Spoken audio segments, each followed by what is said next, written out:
When Colleen turned 19, she was looking to spread her wings and fly, as we do when we're that age. And that's when she ends up moving to Eugene, Oregon with like some friends of hers. So May 20th was one of Colleen's like best friend's birthdays, okay? And Colleen, she really wanted to surprise her by showing up to her house, which was in Westwood, California. This wasn't super easy to get to, but Colleen, she wanted to make it happen, right? So on the morning that she was supposed to head out, she goes out to her car, she's planning ahead, all that jazz. She goes out to her car, dead, right? So I guess at this point, she's like, I guess I can just hitchhike to Westwood. I mean, it's not impossible, not ideal, but it's not impossible, But Colleen, she was really set on this idea and ends up hitchhiking her way there. So Colleen, she ends up getting some rides with like a bunch of long distance truckers who were able to get her all the way to Northern California, where she finally makes it to a town called Red Bluff. Yeah, Red Bluff. Red Bluff, it wasn't a big city at all. I mean, at the time, it had a population of around 9,000, but it was conveniently located like right off the freeway. So it was like just an easy stop. So now the challenge for Colleen was to hitch a ride east up into the hills. So this mission would be a little bit harder for her because the few ride offers that she did get, she said like left her with a really uneasy feeling, which led her to just end up passing on these rides instead. But then this car pulls over and inside is a couple.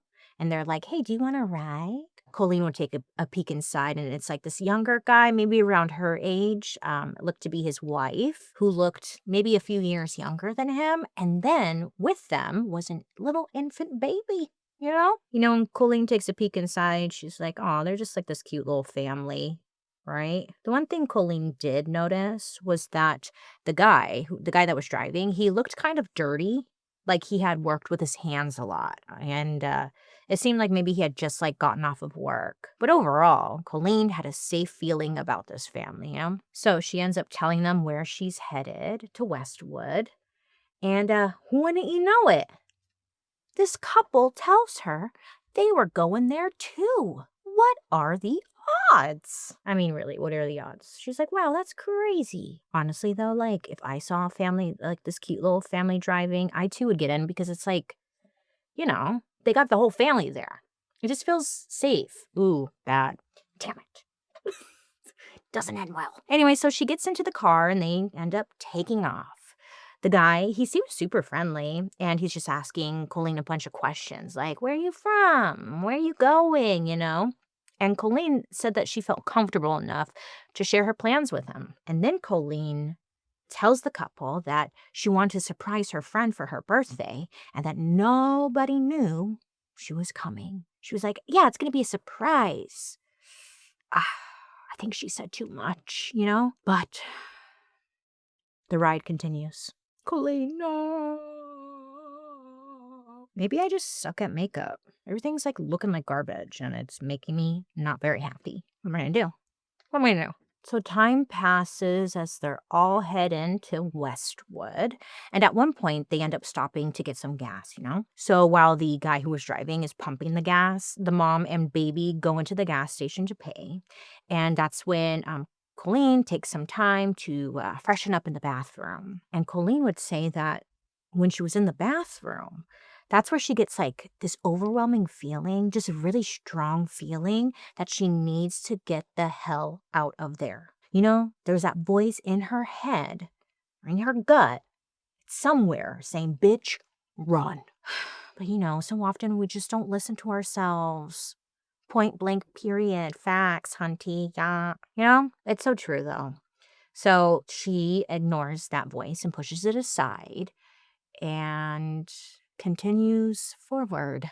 When you're in your early 20s, I don't think you know the difference between like that inner voice. I'm not trying to like put this on her or anything. I'm saying in general.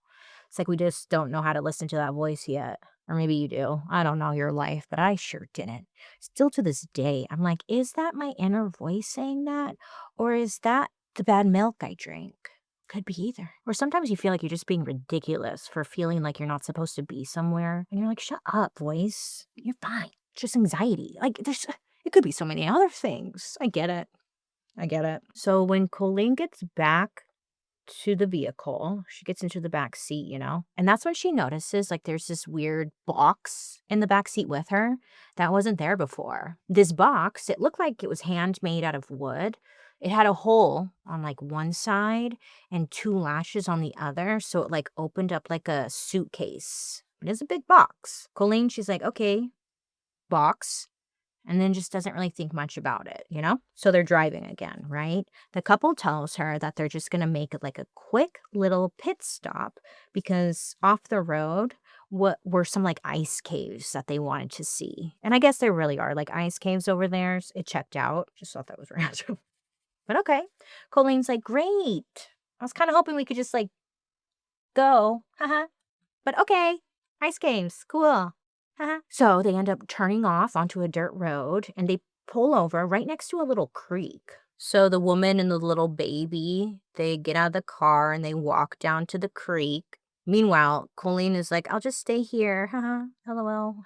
So Colleen's in the car. She's looking out the window, She's watching the mom and the baby play in the water. And that's when she realizes she has no idea where that guy went. The guy who was driving the car, She's like, where the hell is he? She's looking around trying to figure that out. And then right in that moment, she finds out. Because literally seconds later, he jumps into the back passenger side of the car, okay? But now this guy, this driver, is holding a knife. Like to her face. It's upsetting. So this guy tells her, look, if you do what I say, I won't hurt you.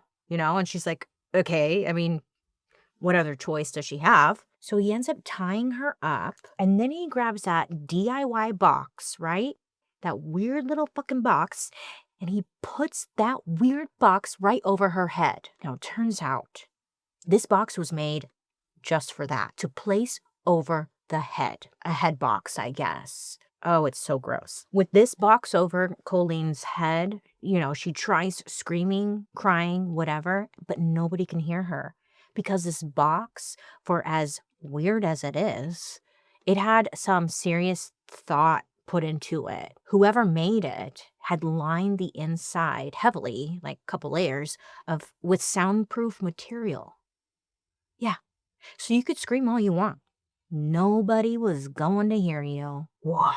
Just sucks that there's people out there like this, Like, what the hell? Oh, it only gets worse. Don't worry. So Colleen, she still has hope. I mean, that lady, that woman, that mom, and the baby, they were still not back to the car yet. And Colleen's thinking, there's no way, that woman and that baby are going to be okay with, like, this box over my head and stuff, right? Like, there's no way. There's no way. So she's kind of just, like, waiting, right? Hoping that something's going to happen. But to her surprise, they come back to the car and they do nothing. Nothing happened. They start the car. The family continues on their journey as if no box was on anyone's head. I'm sure by now you can imagine that they weren't taking Colleen to her friend's house in Westwood. Oh, nay. Instead, they were heading right back to the couple's home.